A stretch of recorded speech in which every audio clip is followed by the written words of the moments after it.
আজকের গল্পের নাম ভূতের মৃত্যু। বীরুর জন্মের সময়ে তার মা মারা গিয়েছিল। বাপ ছেলের নাম রেখেছিল বীরেশ্বর, কিন্তু বীরেশ্বর বলে কেউ কোনোদিন ডাকেনি। বাবা এবং প্রতিবেশীরা সবাই তাকে বীরু বলে। তার আসল নাম যে বীরেশ্বর তাও বোধহয় সকলে জান না। বলতে গেলে বীরেশ্বর নামটাই তার হারিয়ে গেছে। তারপর বীরুর যখন 10-11 বছর বয়স, সে সময় তার বাপও মারা গেল। বীরু পড়ল অকুল সাগরে। তার বাবা পরের জমিতে চাষাবাদের কাজ করত আর ঘরামির কাজ করত, কিন্তু ওই বাচ্চা বয়সে বীরু তো কোনো কাজই শিখে উঠতে পারেনি। তার এখন বড়ই মুশকিল হলো, খায় বা কি, পরেই বা কি। অনাথ ছেলেটার অবস্থা দেখে সকলেরই দুঃখ হলো। পাড়ার লোকেরাই তাকে এ একদিন ও একদিন ডেকে ডেকে খেতে দিতে লাগলো। শেষে গায়েরই একজন চালের আড়তদার তাকে নিজের বাড়িতে নিয়ে গিয়ে চাকরের কাজে বহাল করলো। তাদের বাড়িতেই খেতে পড়তো, থাকতো। প্রথম প্রথম তাকে দিয়ে ছোট ছোট হালকা কাজই করানো হতো। তারপর যত বড় হতে লাগলো ততই সে বেশি বেশি কাজ করতে লাগলো। ওই আড়তদারের অনেক জমি জমাও ছিল। সেসব জমিতে গিয়েও সে চাষাবাদের কাজ শিখতে লাগলো। যখন তার বয়স 22-24 হলো, তখন তার বিয়ে করার ইচ্ছা হলো। কিন্তু পরের বাড়িতে যে চাকরের কাজ করে, কে তার সঙ্গে মেয়ের বিয়ে দেবে?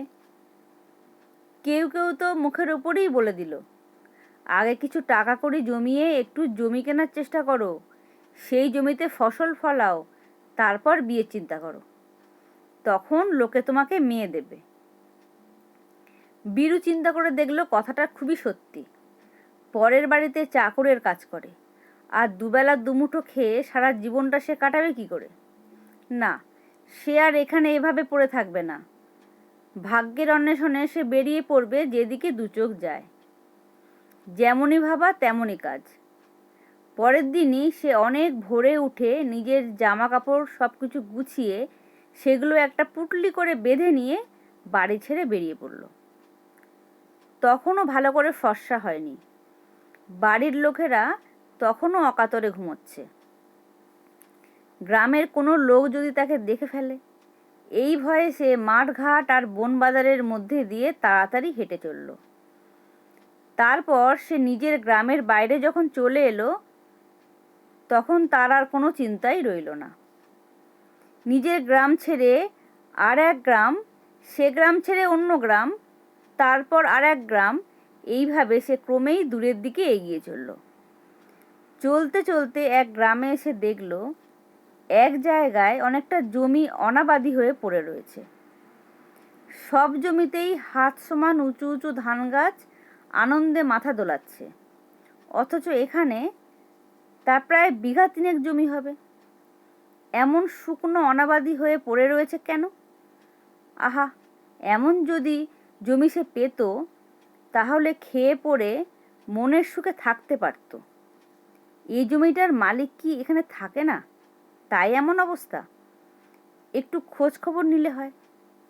এমন সময় একজন লোককে আসতে দেখে বীরু তাকে জিজ্ঞাসা করলো, কাকা শুনুন।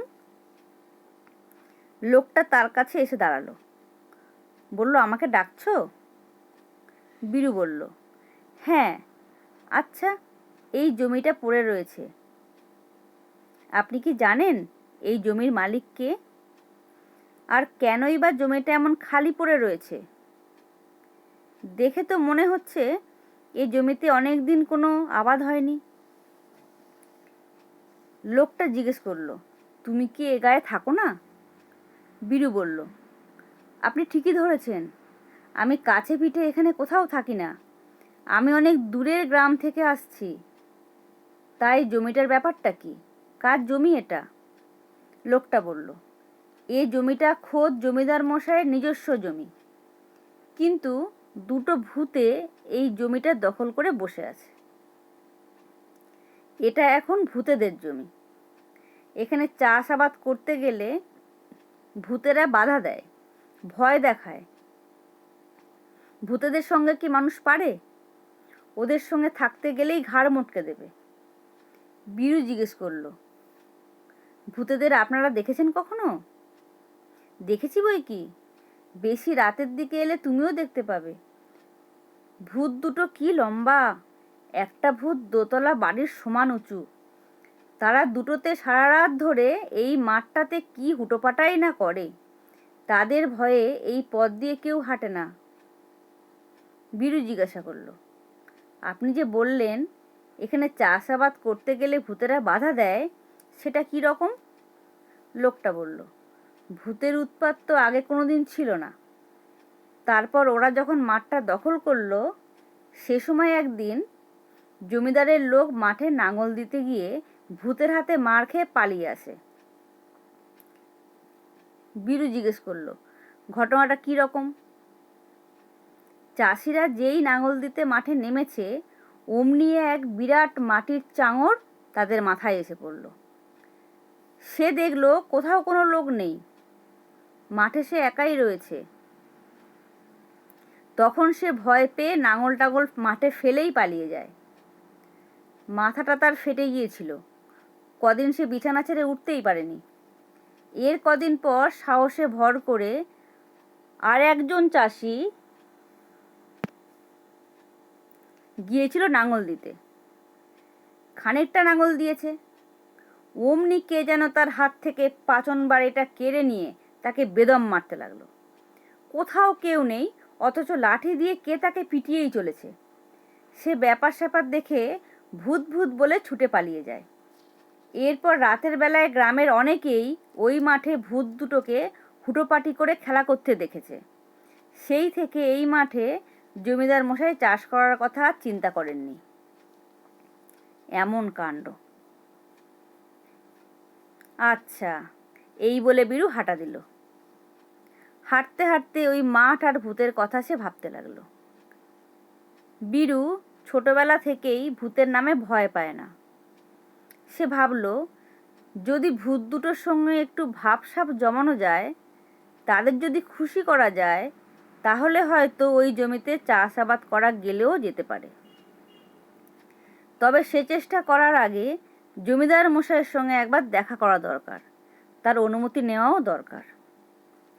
বীরু আরও ভাবল, জমিদার যদি মত দেন আর ভূত দুটোকে সন্তুষ্ট করে যদি জমিটাতে চাষ করা যায়, তাহলে 2-1 বছরের মধ্যেই সে অনেক টাকার মালিক হয়ে যাবে। তখন কোনো মেয়ের বাবাই তার সঙ্গে মেয়ের বিয়ে দিতে অমত করবে না। এই সব চিন্তা করে সে জমিদার মশাইয়ের সঙ্গে দেখা করল। তাকে নমস্কার করে বলল, জমিদার বাবু, আমি ভিনগা থেকে আসছি। আমি বড় গরিব, রোজগারের চেষ্টায় বাড়ি থেকে বেরিয়েছি। ওইদিকে আপনার যে অনেকখানি জমি অনাবাদি হয়ে পড়ে আছে, লোকে নাকি ওটাকে ভূতের মাঠ বলে। আপনি যদি দয়া করে ওই জমিতে আমাকে চাষ করার অনুমতি দেন, তাহলে আমি একবার চেষ্টা করে দেখতে পারি। জমিদার লোকটি খুব সদাশয়। তিনি বললেন, তুমি তো ওই মাঠের ব্যাপার স্যাপার কিছু জানো না, তাই অমন কথা বলছো। ওই মাঠে চাষ করতে গেলে প্রাণটা তোমার খোয়াতে হবে। বীরু বলল, আমি একজনের মুখে ওই মাঠটার সব কথা শুনেছি, তবু আমি একবার চেষ্টা করে দেখতে চাই। ভূত প্রেতে আমার কোনো ভয় নেই, তাছাড়া অত ভয় পেলে কি আর জীবনে কিছু করা যায়? জমিদার বললেন, তোমার কথা শুনে আমার খুব ভালো লাগছে। কিছু করার জন্যে তুমি বিপদের ঝুঁকি নিতেও চাইছো, এটা কম বড় কথা নয়। শোনো, তোমাকে আমি বলে রাখছি, যদি তুমি ওই মাঠে চাষ করে ফসল ফলাতে পারো, তাহলে ওই সম্পূর্ণ জমিটা আমি তোমাকেই দান করে দেব। ওখানে 3 বিঘের মতো জমি আছে, সব জমিটার তুমিই মালিক হবে। আমার তো সারা গায়ে অনেক কিছু আছে। ভূতেদের সঙ্গে মোকাবিলা করে ওই জমি যে চাষ করতে পারবে, তাকে জমিটা দান করে দেব। কারণ জমিটা তো পড়ে পড়েই নষ্ট হচ্ছে। ও জমি আমার থাকাও যা, না থাকাও তাই। তার চেয়ে যদি কেউ কাজে লাগাতে পারে লাগাক না, তাতে আমার কোনো আপত্তি নেই। আমি তো ওটা বাতিল করেই দিয়েছি। যে চাষ করতে পারবে সে তো তবু খেয়ে পড়ে বাঁচবে, তাতেই আমার সুখ, আর সেটাই আমার লাভ বলে মনে করব। আগে তুমি দেখো চেষ্টা করে, যদি পারো জমিটা আমি তোমার নামেই রেজিস্ট্রি করে দেব। যে আজ্ঞে। বলে বীরু চলে যেতে উদ্যত হলে জমিদার বললেন, তুমি তো অনেক দূর থেকে আসছো, খাওয়া দাওয়ার কি ব্যবস্থা করেছো? এখানে থাকবেই বা কোথায়? বীরু সহসা এ কথার কোনো উত্তর দিতে না পেরে চুপ করে রইল। জমিদার বললেন, বুঝেছি, পয়সা পয়সা করিও বোধহয় সঙ্গে কিছু নেই। সংকুচিত হয়ে বীরু বলল, আজ্ঞে না। বেশ, 2-4 দিন আমার বাড়িতেই থাকো, থাকা খাওয়ার কোনো অসুবিধা তোমার হবে না। আর দেখো জমিটার কিছু করতে পারো কিনা, তবে বাড়াবাড়ি কিছু করতে যেও না। ওখানে চাষ করতে গিয়ে একজনের মাথা ফেটেছে, আর একজন পাচন বাড়ির পিটুনি খেয়েছে। বেশি সাহস দেখাতে যেও না, কেমন? অবস্থা বুঝে কাজ করবে, নইলে প্রাণটা যাবে। বীরু বলল, আজ্ঞে, আমি বুঝে সুঝেই কাজ করব। আমি চেষ্টা করব ওই ভূতেদের সাথে যেন বন্ধুত্ব করা যায়। জমিদার বললেন, তোমার কথা শুনে মনে হচ্ছে তুমি হয়তো পারবে, তোমার সাহস আছে। সেই দিনই রাত্রে খাওয়া দাওয়া সেরে হাতে মোটা একটা লাঠি নিয়ে বীরু সেই মাঠে গিয়ে হাজির হলো। আকাশে চাঁদ উঠেছে, জ্যোৎস্নায় সারা মাঠটা বেশ দেখা যাচ্ছে। মাঠের ধারে একটু জায়গা পরিষ্কার করে নিয়ে সেখানে এসে বসে পড়ল। যখন রাত বেশ গভীর হলো, তখন বীরু আচমকা দেখল কোথা থেকে বিরাট লম্বা লম্বা দুটো ভূত মাঠের মধ্যে লাফিয়ে পড়ল। তাদের চেহারা দেখে বীরু যে কী ভয় পেল তা বলার নয়, কিন্তু পালালো না, বরং সাহসে ভর করে উঠে দাঁড়িয়ে এক পা করে ভূত দুটোর দিকে এগিয়ে চলল। ভূত দুটো তাকে দেখতে পেয়েছে। অমনি তারা, কে রে তুই, বলে এগিয়ে এলো বীরুর দিকে।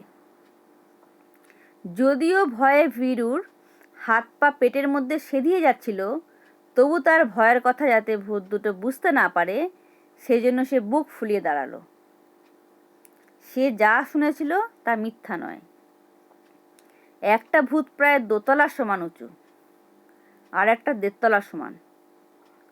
যেমনই লম্বা লম্বা পা, তেমনই লম্বা লম্বা হাত। হাত পাগুলো কাঠির মতো সরু সরু, শরীরটাও তেমনি, কেবল হাড় আর চামড়া দিয়ে তৈরি। ভূত দুটো বীরুর একেবারে সামনাসামনি এসে বলল, তুই তো একটা মানুষ দেখছি, এখানে কি করতে এসেছিস? বীরু বলল, এই জমিটাতে আমি চাষ করব, তাই জমিটা দেখতে এসেছি। লম্বা ভূতটা বলল, এটা আমাদের খেলার মাঠ, এখানে চাষ করতে এলে তোর ঘাড় মটকে দেব। বীরু বলল, তোমাদের খেলার মাঠ তোমাদেরই থাকবে, আমি দিনের বেলা চাষের কাজ করব, তোমরা রাতের বেলায় খেলা করবে, তাহলে আর অসুবিধা কি? বীরু এ কথা বলল তার কারণ সে জানে ভূতেদের দেহের কোনো ভার নেই, তাদের দেহ হাওয়ার মতোই হালকা। চেহারাটা দেখে গেলেও তার বিন্দুমাত্র ওজন নেই।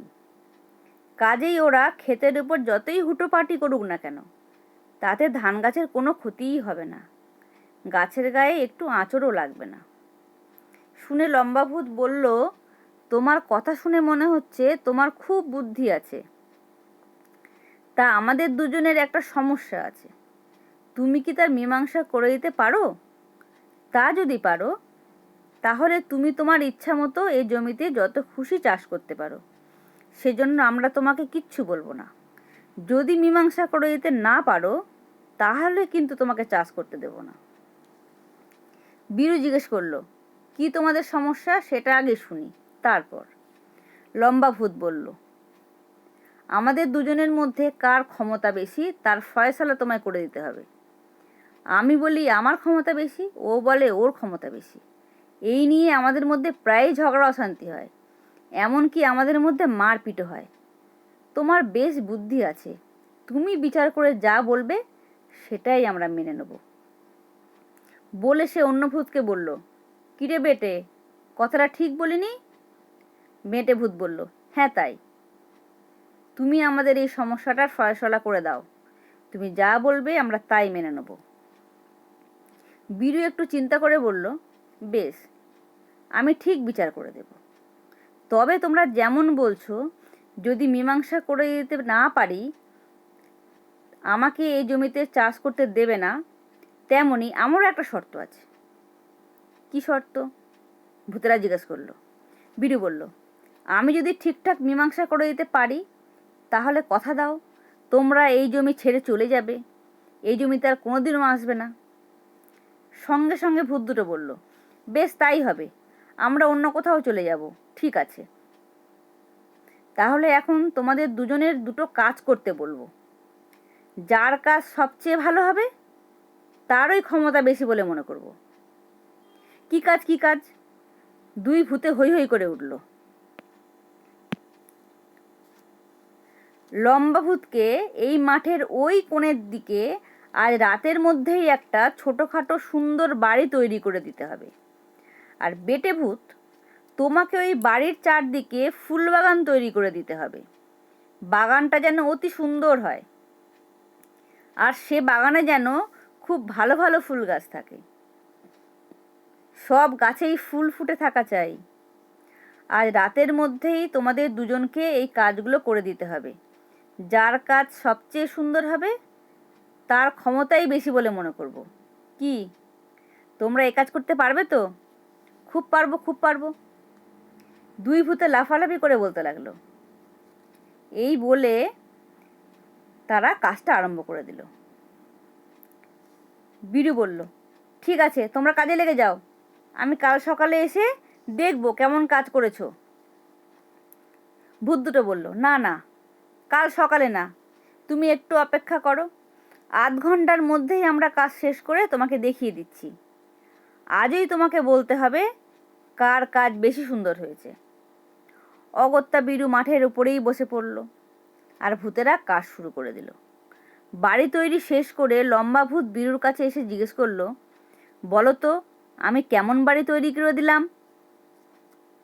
বীরু বলল, খুব সুন্দর হয়েছে, তোমার ক্ষমতাই বেশি, কিন্তু এ কথা বেটে ভূতের সামনে বলবো কি করে? তাহলে তো ও রেগে গিয়ে আমার ঘাড় মটকে দেবে। লম্বা ভূত বলল, ওসব কিছু ভেবো না, ওকে কেমন করে মারতে হয় তা তোমাকে আমি শিখিয়ে দিচ্ছি, শোনো। বীরু অবাক হয়ে বলল, ভূতেদের আবার মারা যায় নাকি? ভূতেরাও মরে নাকি?